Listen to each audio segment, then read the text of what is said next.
Hi everyone, welcome to Orgo Essentials, not your basic organic chemistry tutorial, episode 7. In this episode, we'll learn about pi and sigma bonds, introduce the theories behind hybridization, and discuss common hybridizations in organic chemistry. Let's get started. In the last episode, we discussed the VSEPR theory, one theory that exists to explain the three-dimensional shapes of molecules. While the VSEPR theory is useful, another theory to determine the geometry of a given molecule is the valence bond theory. In this theory, bonds are formed when atomic orbitals overlap and combine to form hybrid orbitals. Recall that atomic orbitals are the areas around an atom where a certain electron is most likely to be, and that atomic orbitals can be S or sphere-shaped, P or peanut-shaped, D or double peanut-shaped, and so on. The hybrid orbital formed in a bond depends on the atomic orbitals that combine to form it.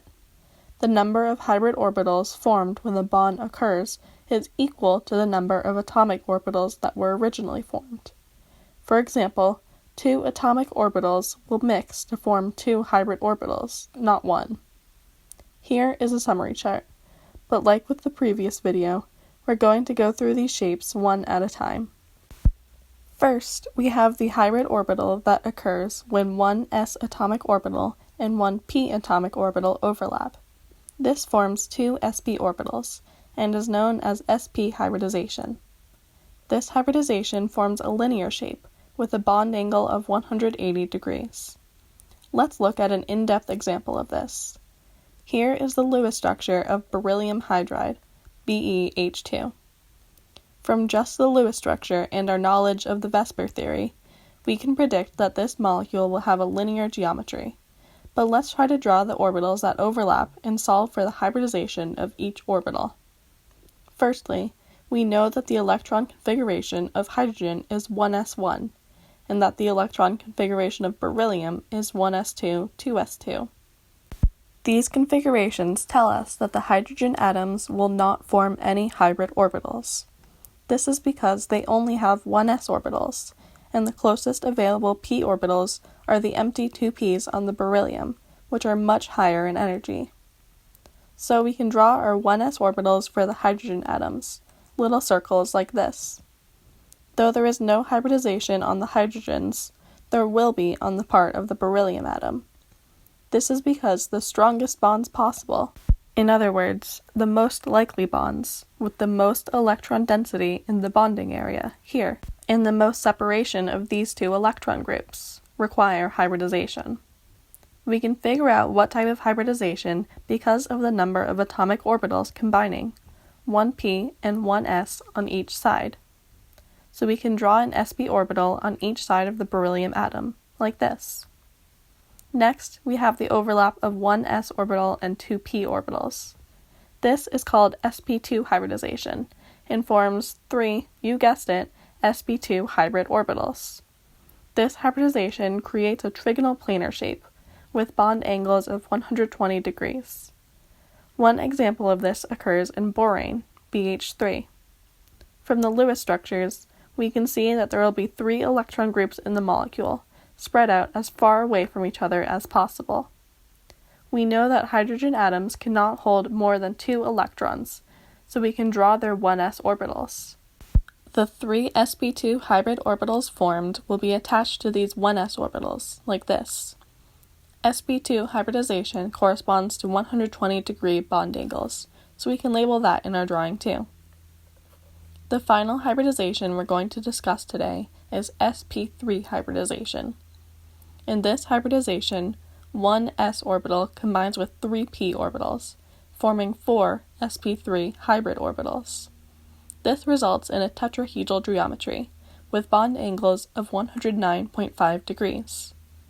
This is the hybridization that occurs when carbon forms 4 single bonds, such as in our favorite methane, CH4. In this drawing, we can see that the hydrogen atoms are connected to the central carbon atom by 4 sp3 orbitals, composed of 1s and 3p orbitals. It's important to note that there are further hybridizations, such as sp3d and sp3d2. However, These do not occur often in organic chemistry, where our main focus is on hydrogen and carbon atoms. If you see a sulfur atom, though, beware. As an element in the third period of the periodic table, sulfur can hold d orbitals, so these two hybridizations are possible. There's two more terms related to hybridization that we should define: sigma bonds and pi bonds. Sigma bonds are those that occur when two atomic orbitals overlap along the internuclear axis, the straight line connecting the nuclei of two atoms. In this type of bond, most of the electron density, the area and space where electrons are most likely to be, is along this line. Sigma bonds are the most common bonds in organic chemistry, and can also be referred to as cylindrically symmetrical bonds. Single bonds, as we think of them, are composed of one sigma bond. Double and triple bonds also contain one sigma bond.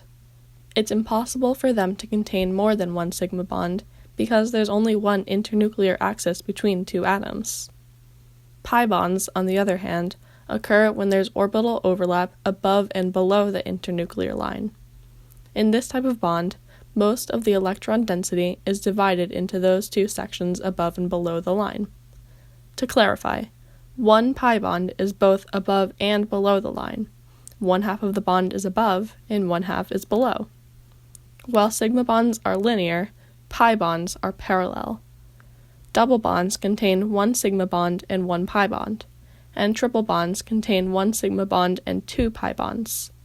In triple bonds, the pi bonds are perpendicular to each other. Let's look at some examples. We'll start off by finding the hybridization present in ethylene, H2CCH2. When we draw the Lewis structure for this compound, we see that there is a double bond between the two central carbons. We know from Vesper that each side of this molecule will have trigonal planar geometries, with bond angles of 120 degrees. This correlates with sp2 hybridizations.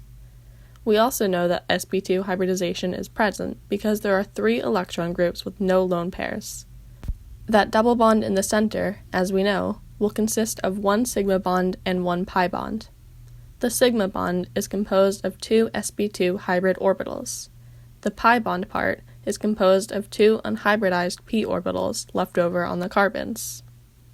The final molecule we're going to look at today is acetylene, C2H2. From the Lewis structure of acetylene, we can immediately see that the carbon-carbon bond is a triple bond, and that the bonds connecting the hydrogens are single bonds. By this point, you should be able to tell that the carbon-hydrogen bonds are going to be linear, with angles of 180 degrees.